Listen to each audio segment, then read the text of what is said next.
দেখছেন কলকাতা টিভি সংবাদ সারাদিন নিয়ে আপনাদের সঙ্গে রয়েছে ভাস্বতী। আর শুরুতে যে খবরের দিকে নজর রাখবো, নদিয়ার পলাশীপাড়ায় সেখানে রেশন না পাওয়ার অভিযোগ। 2 মাস ধরে রেশন পাচ্ছেন না গ্রাহকরা। সেই অভিযোগকে সামনে রেখে বিক্ষোভ, রাস্তা অবরোধ রেশন গ্রাহকদের। পলাশীপাড়ায় রাস্তা অবরোধ রেশন গ্রাহকদের। সন্তু সাহা প্রতিনিধি রয়েছেন ফোন লাইনে। সন্তু, রেশন গ্রাহকরা ঠিক কি অভিযোগ করছেন, প্রশাসনের কি পদক্ষেপ, কি জানা যাচ্ছে সব মিলিয়ে?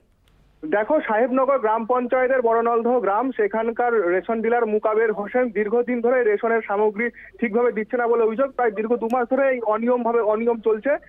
আজ তিনি ওই বড়নলদহের একটি মাঠপাড়া এলাকায় দুয়ারে রেশন নিয়ে যান। সেখানে কিছুক্ষণ রেশন সামগ্রী দেওয়ার পর কিন্তু রেশন সামগ্রী ফুরিয়ে যায়। এলাকাবাসীর অভিযোগ, তিনি দুয়ারে রেশন নিয়ে এসেছেন, কেন তার সামগ্রী ফুরিয়ে যাবে? শুধুমাত্র আজকে নয়, দীর্ঘদিন ধরে কিন্তু এভাবেই বেনিয়ম ভাবে তিনি রেশন দিচ্ছেন। কেন তারা ঠিকভাবে রেশন পাচ্ছে না, সেই অভিযোগ তুলে কিন্তু অবরোধ শুরু করেন। তারা প্রথমে দীর্ঘক্ষণ রাস্তা অবরোধ করেন। দীর্ঘক্ষণ অবরোধ দেখানোর পর ঘটনাস্থলে পৌঁছায় পলাশীপাড়া থানার পুলিশ। সেখানে পুলিশ গিয়ে পরিস্থিতি নিয়ন্ত্রণে আনলেও পরবর্তীতে সেইখানে ফুড ইন্সপেক্টর তিনি পৌঁছান। তিনি তাকে সমস্ত অভিযোগ জানিয়েছেন এলাকাবাসী।